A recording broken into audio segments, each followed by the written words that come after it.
Olá, telespectador, internauta do programa Opção para a Vida. Como é bom amanhecermos o dia. Você, telespectador da TV Master, TV a cabo, Canal 20. Você, internauta, eu não sei que hora você vai nos assistir, mas como é gratificante nós termos esse momento para refletirmos na Palavra de Deus. Estamos vivendo um momento de turbulência, tempestuoso, e nada melhor do que você parar um pouquinho para ouvir a Palavra de Deus.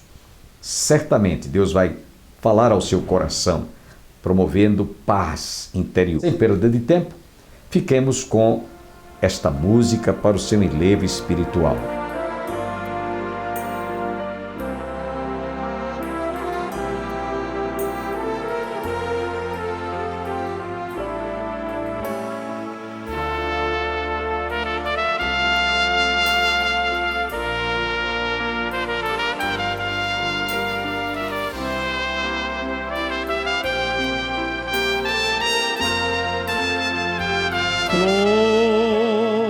Procurei achar um nome nos maiores dicionários que amenizasse a fome dos meus pensamentos vários sobre qual nome seria o mais belo que existia. Até que num belo dia a voz de Deus, suave então, disse ao meu coração: filho meu, abre tua Bíblia agora, pois dentro dela em frases belas já expus.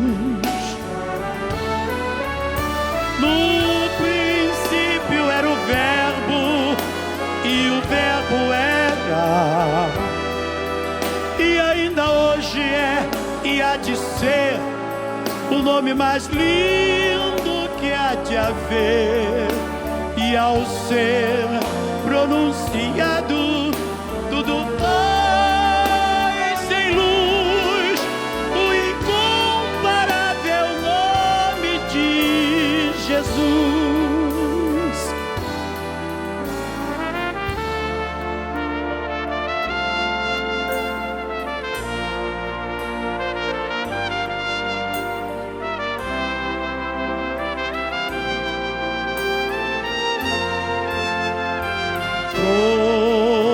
Procurei achar um nome, eu queria um só, nos maiores dicionários, que simplesmente amenizasse a fome dos meus pensamentos vários sobre qual nome seria o mais belo que existia. Até que num belo dia a voz de Deus, suave então, disse ao meu coração: Vitorino, abre tua Bíblia agora, pois dentro dela em frases belas, muito belas já expus. Pois no princípio era o Verbo, e o Verbo era, e ainda hoje aqui em Curitiba é e há de ser o nome mais lindo, lindo, lindo, lindo que há de haver. E ao ser pronunciado, tudo vai sem luz, o incomparável nome de Jesus. O incomparável nome de Jesus. O incomparável nome de Jesus.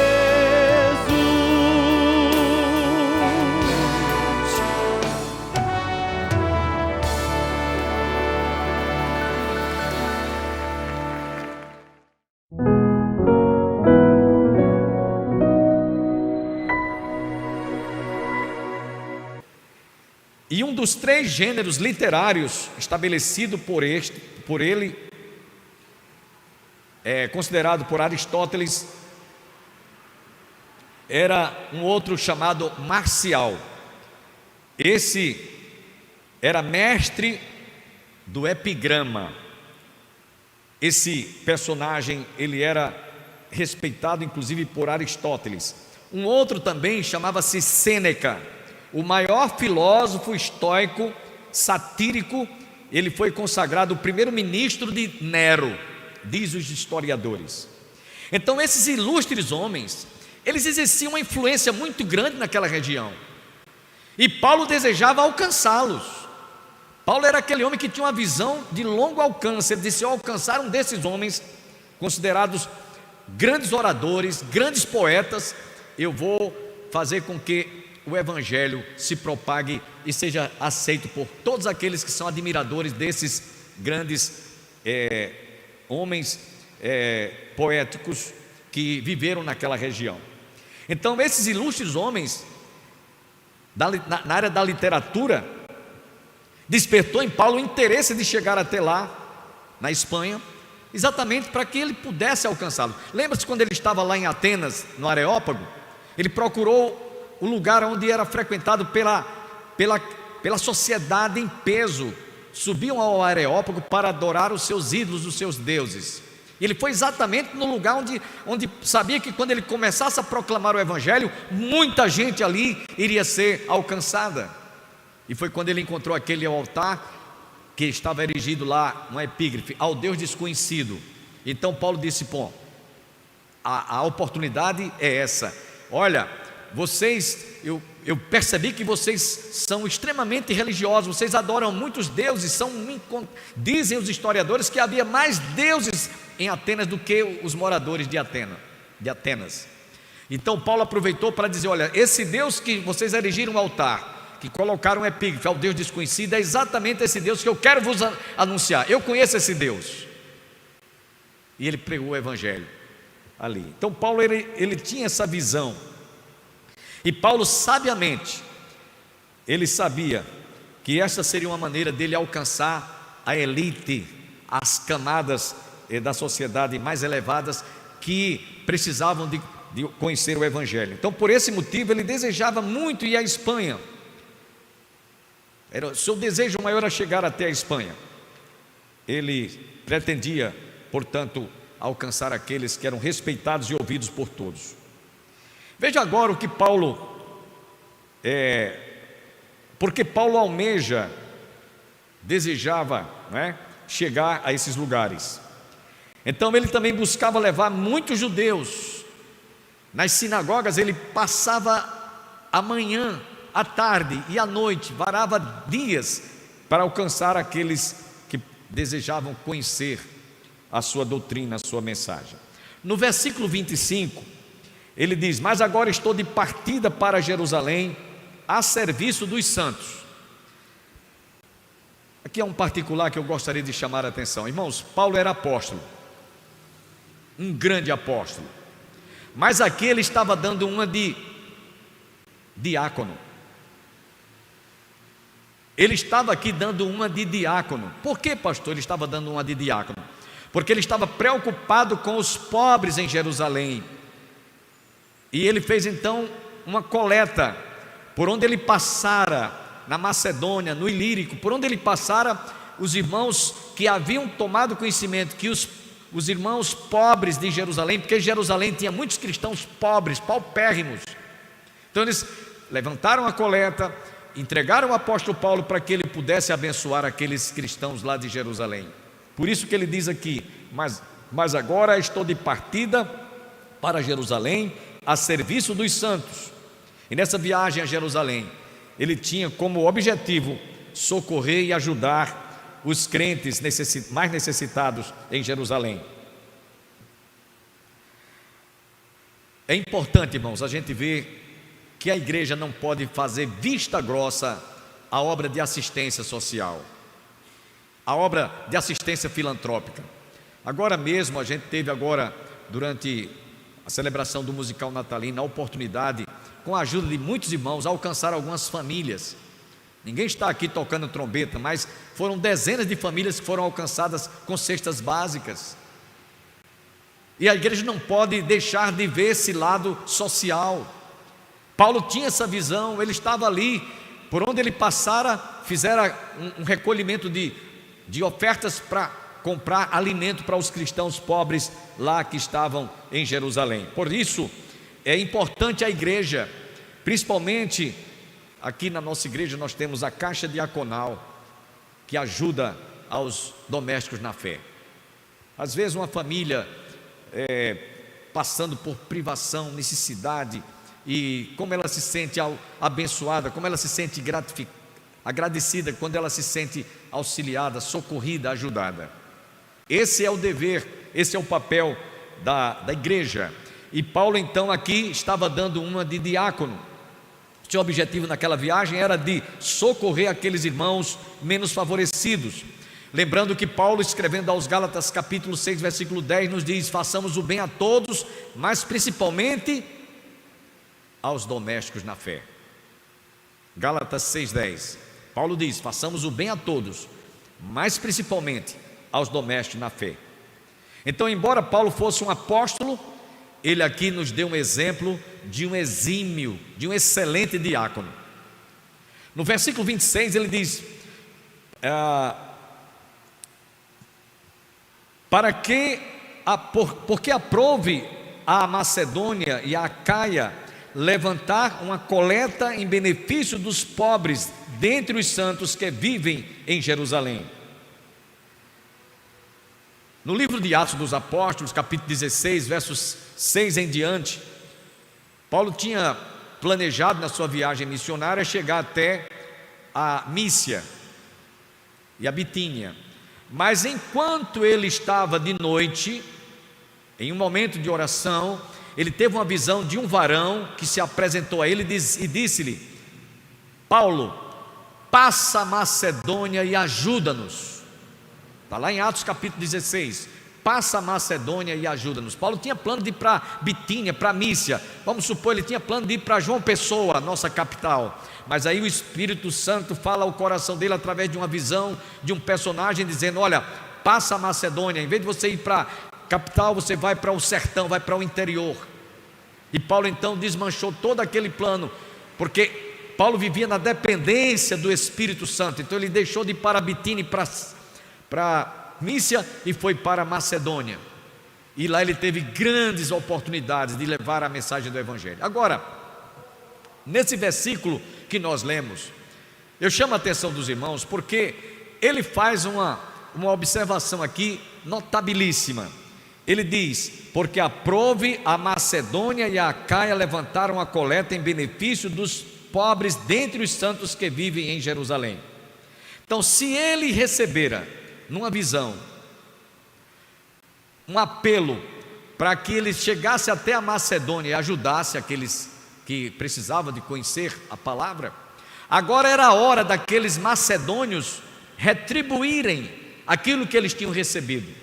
A ajuda que eles receberam foi uma ajuda espiritual, mas agora eles estavam como que devolvendo, retribuindo com bênçãos materiais. Então, passa a Macedônia e ajuda-nos. Agora, num gesto de reconhecimento e de gratidão, eram eles que estavam enviando auxílio e ajuda aos crentes lá de Jerusalém.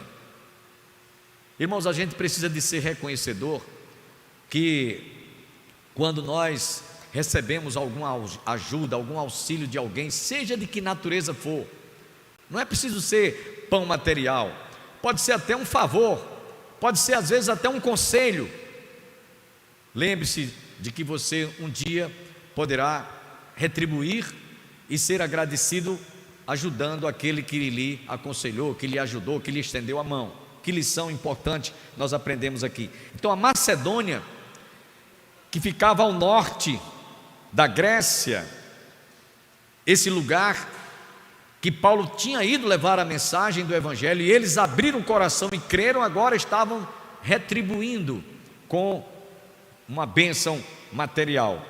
Enquanto que a Acaia ficava ao sul da Grécia, essa cidade de Filipos, Tessalônica, Atenas, Corinto, essas cidades todinhas foram alcançadas pelo apóstolo São Paulo nas suas viagens missionárias. E agora eles estavam retribuindo, eles estavam reconhecendo o quanto eles tinham sido abençoados e por quanto agora precisavam de recompensar, de retribuir com aquela ajuda, com aquele auxílio. No verso 27, ele diz: esses crentes dessa região, não é? Se, no verso 27, eu vou ler para vocês, precisavam de ter esse discernimento. No verso 27 ele diz: isto lhes pareceu bem, como devedores que são para com eles, porque se os gentios foram participantes dos seus bens espirituais, devem também ministrar-lhes os temporais. Quer dizer, se receberam bênçãos espirituais, agora eles estavam retribuindo com bênção material. Esses crentes dessa região se uniram para ajudar os cristãos lá de Jerusalém, num gesto de amor, de gratidão, por reconhecerem que foi através daqueles cristãos, no caso Paulo, quando chegou até onde eles estavam, que os seus ouvidos foram abertos, seus corações foram esclarecidos quanto à palavra de Deus.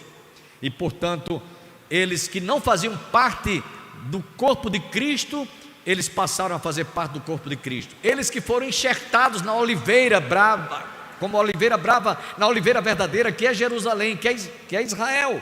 Eles estavam, portanto, agora dizendo: nós estamos aqui à destra de vocês.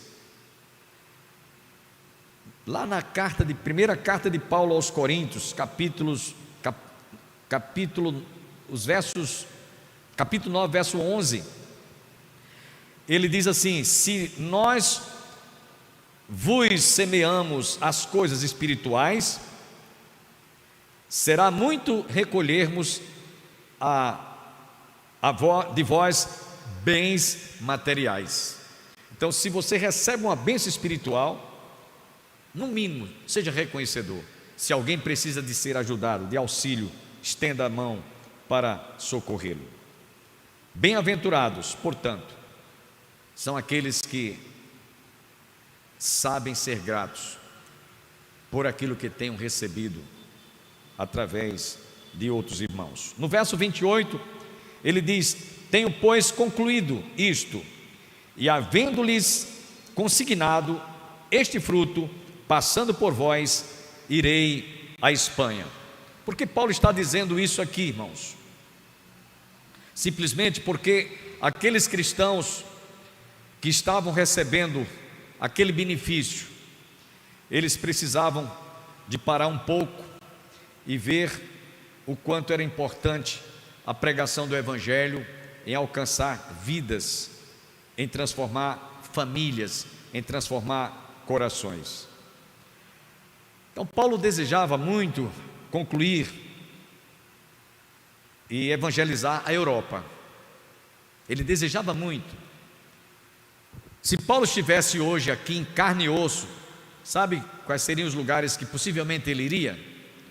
Ele ia procurar aqui no Brasil os lugares mais habitados e populacionamento falando.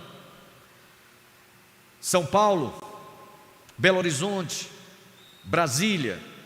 Ele certamente iria procurar esses lugares. Se fosse a nível transcultural, possivelmente ele iria procurar cidades como Nova York, Tóquio, no Japão, na Inglaterra, Londres. Ele procuraria onde estava a nata. Essa era a visão que ele tinha. Ele queria expandir o Evangelho, levando, portanto, esse projeto a regiões longínquas. Ele tinha essa visão do futuro, da pregação e da proclamação do Evangelho. Por isso que ele sonhava chegar à Espanha. Era um projeto que ele tinha. No verso 29 ele diz: e bem sei que ao visitar-vos, irei na plenitude da bênção de Cristo. Ele está falando aqui, irmãos, de incontáveis bênçãos, experiências tantas que ele alcançara, que ele obtivera, de pregar, de passar adiante para aqueles que ainda não conheciam a palavra de Deus. ele queria compartilhar, ele queria testemunhar, ele tinha um verdadeiro relatório de tantas incontáveis bênçãos que ele tinha recebido das dadivosas mãos do Senhor, desde a sua conversão, e ele testemunharia, ele proclamaria para a edificação daqueles irmãos. Tem pessoas que às vezes recebem bênçãos e mais bênçãos de Deus e fica só para si mesmo, não compartilha com os outros, não divide a bênção que recebeu para outras pessoas. No verso 30, então ele faz um apelo: rogo-vos, pois, irmãos, por nosso Senhor Jesus Cristo, e também pelo amor do Espírito, que luteis juntamente comigo nas orações a Deus a meu favor. Observem aqui que Paulo usa uma metáfora: luteis. Ele estava naquela região da Grécia, onde havia muitas competições olímpicas, e eles estavam familiarizados com a luta de quem estava participando daquelas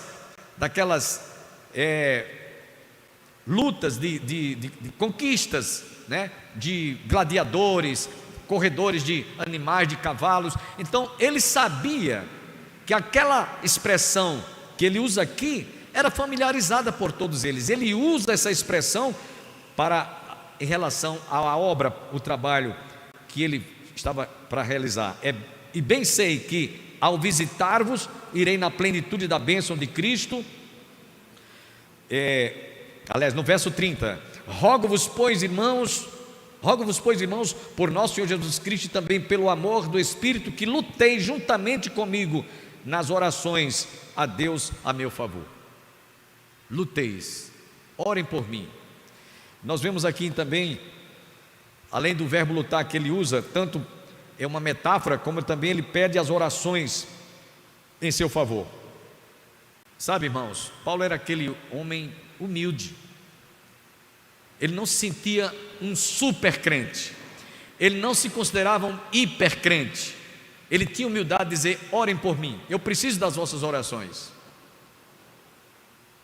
E ele estava com seu coração cheio de amor por aquele trabalho que ele estava sonhando em alcançar. No verso 31, ele diz: para que eu me veja livre dos rebeldes que vivem na Judeia, e que este meu serviço em Jerusalém seja bem aceito pelos irmãos. Ele sabia que havia muitos adversários, havia muitas adversidades, havia muitos inimigos que se levantavam contra ele. Vocês estão lembrados? Em Atos, no capítulo 16, fala que ele inclusive antes teve um momento que foi ameaçado de ser morto por apedrejamento, e quase que ele morre, ele ficou semi-morto. Então ele sabia que voltando para Jerusalém, ele iria sofrer todo tipo de perseguição. Lá em Atos capítulo 21, versos 10 a 15, nós encontramos aquela narração, quando Paulo estava a caminho de Jerusalém. Inclusive eu vou ler para vocês. Ele estava se despedindo dos irmãos, e apresentou-se-lhe um profeta chamado Ágabo, e chegou para ele, e pegou o seu cinturão, seu cinto, e usou também de uma linguagem figurativa, usou uma metáfora também, mostrando que o dono daquele cinto iria ser perseguido e maltratado quando chegasse em Jerusalém. Atos capítulo 20, versos 10 a 15. Paulo, porém, descendo, inclinou-se sobre ele e abraçando-o disse: não vos perturbeis, que a sua alma nele está. Capítulo 21, desculpa, estou lendo o capítulo 20, é capítulo 21. Capítulo 21, versos 10 a 15. Ele diz aqui: e demorando-nos ali por muitos dias, chegou da Judeia um profeta por nome Ágabo, é esse texto, e vindo ter conosco, tomou a cinta de Paulo, e ligando-se os seus próprios pés e as mãos, disse: isto diz o Espírito Santo, assim ligarão os judeus em Jerusalém o varão de quem é esta cinta, e o entregarão nas mãos dos gentios. E ouvindo nós isto, rogamo-lhe, tanto nós como os que eram daquele lugar, que não subisse a Jerusalém. Mas Paulo respondeu: que fazeis vós chorando e magoando-me o coração? Porque eu estou pronto não só a ser ligado, mas ainda a morrer em Jerusalém pelo nome do Senhor Jesus. E como não podíamos convencê-lo, nos aquietamos dizendo: faça-se a vontade do Senhor. Depois daqueles dias, havendo-se feito os nossos preparativos, subimos a Jerusalém. Então Paulo sabia que quando chegasse em Jerusalém, ele iria ser perseguido, apedrejado certamente, e até ser morto ou executado.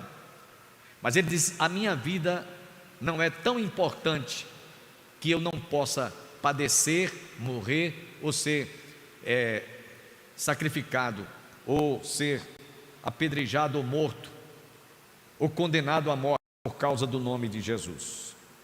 E ele por isso pediu oração, para que eu me veja livre daqueles rebeldes que vivem na Judeia, e que este meu serviço em Jerusalém seja bem aceito pelos irmãos. Ele não só se sentia uma pessoa que estava correndo risco até de ser morto, mas inclusive ele se doava por amor, um profundo amor por aqueles judeus que, mesmo sendo tendo seus corações fechados, opositores à sua pregação, à sua mensagem, mesmo assim ele estava ali por amor. Amanhã, com a graça de Deus, estaremos juntos para a realização de mais um programa, Opção para a Vida. Que todos recebam as bênçãos do Pai, do Filho e do Espírito Santo, e até lá, se Deus assim nos permitir. Parece que o pecar não é pecado mais. Parece que o errar não é errado mais. Parece tão comum pedir mais um perdão. Parece que o temor não há nos corações. Um abismo chama o outro e assim o crente vai, seguindo sem seguir, correndo para trás. São muitos, mas um dia Deus vai revelar. O Espírito de Deus entristecido está. O pecado mata o corpo e fere a alma. Suas consequências fatalmente são cruéis. Deus é santo e exige santidade. O céu é lugar de santo, lá só entram os fiéis.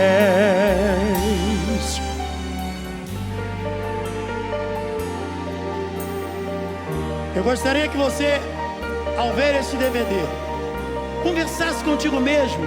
Como você vai? Ainda há esperança de salvação na tua vida? Pergunte, porque pecados encobertos Deus vai requerer. Por isso muitos hoje estão a sofrer. Nesta noite a mão do Deus Altíssimo já passando está. Impune o culpado, Deus não vai deixar. Por isso é tanta coisa acontecendo aqui, e a gente não entende como pode ser, pois o inexplicável só pertence a Deus. Mas eu dou aleluia, quem busca a santidade alcançará o céu. O pecado mata o corpo e fere a alma.